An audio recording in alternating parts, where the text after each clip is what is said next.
Ancient Indian history feels like a fascinating blend of fairy tale wonder and Lovecraftian intrigue. It's, filled with tales of enlightenment-seeking princes, emperors burdened by guilt, and dramatic cosmologies that weave this incredibly mesmerizing tapestry of our past. Have you ever thought about how an entire Bronze Age civilization could just vanish into thin air? It's almost like a plot twist you'd read in a gripping novel. Wow, that's mind-blowing. So, when did this civilization actually start thriving? Like, where did it all begin? Great question. The earliest evidence of Indian civilization emerges from settlements along the Indus River Valley around 2000 to 3000 BC. Can you believe it? This Indus Valley civilization thrived on those fertile floodplains, becoming remarkably urbanized. They had cities like Harappa and Mohenjo-Daro, known for their grid-like layouts, sophisticated sewer systems, and public baths. Urban planning that wouldn't be seen again until the Greeks and Romans. Whoa, wait, sewage systems? That's incredible. So did they have, like, public restrooms too, or was it more like just one for everyone? Exactly. They had complex public sanitation systems. Talk about being ahead of their time. Unlike many other civilizations of that era, who typically focused on temples and grand palaces, the Indus Valley civilization prioritized public works and zoning laws. Their trade networks were extensive too, reaching as far as Mesopotamia. Can you imagine bustling fish markets back then? That's wild. So they were like, the Amsterdam of their time? With all those canals and trade routes? Like, maybe they had a canal boat cafe or something? That's an interesting analogy. Yes, in a way, they were the commercial hub of their region. What's truly fascinating is the minimal number of weapons discovered from that civilization, hinting that they might have lived largely in peace. Wow, no weapons? That's just hard to wrap my head around. So, how did it all come to an end? Did they have like a collective oops moment? Well, between 1700 and 1500 BC, the Indus Valley civilization began gradually fading away, likely due to soil depletion or natural disasters. Just picture this once thriving society slowly crumbling. Their remnants remained hidden until British grave robbers stumbled upon them in the 1800s and used their stones for railway ballast. It's a captivating yet tragic twist of fate. That's like the ultimate history buff tragedy. So what happened next? Did someone come in and say, hey, what about us? The narrative continues with the migration of the Indo-Aryans from Central Asia, often referred to as the Vedic peoples, due to their sacred texts, the Vedas. Think of these texts as ancient manuals covering everything from cosmology to daily life, forming the bedrock of Hinduism. I see. So they were like ancient self-help books, like How to Be Enlightened 101. But, wait, what about the caste system? Did they have one? Exactly.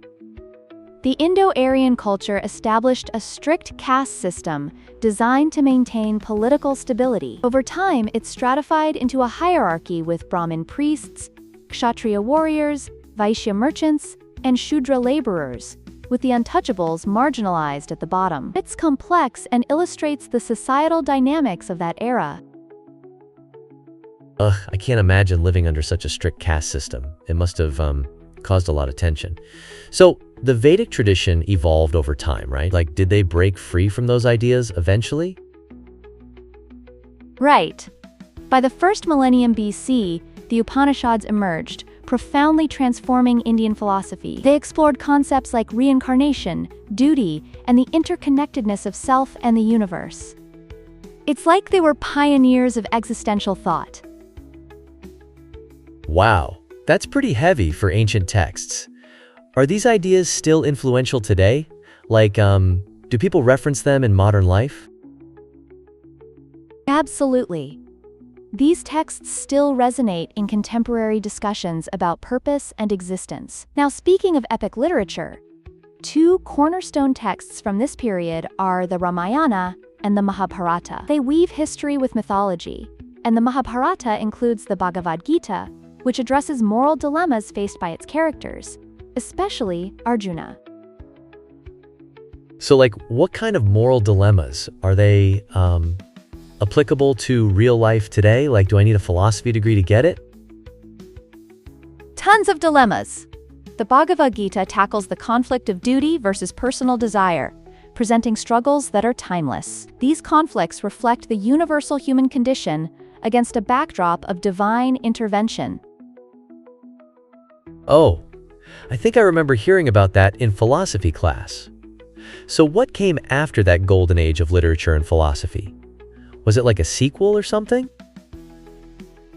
Well, we then move into the Maurya Empire, founded by Chandragupta.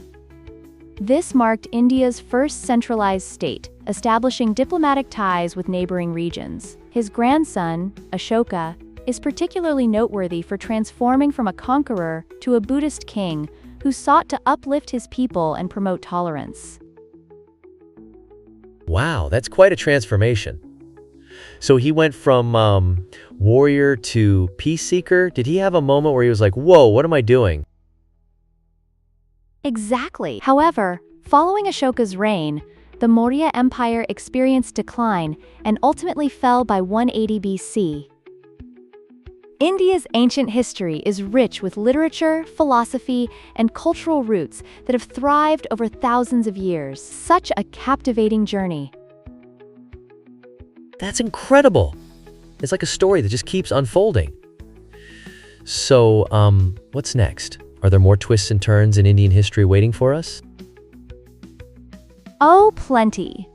But that will have to wait for our next episode. For those interested in diving deeper into story-driven content, I recommend checking out Audible for a diverse range of audiobooks, including accessible readings of the Bhagavad Gita. It's a fantastic way to keep learning.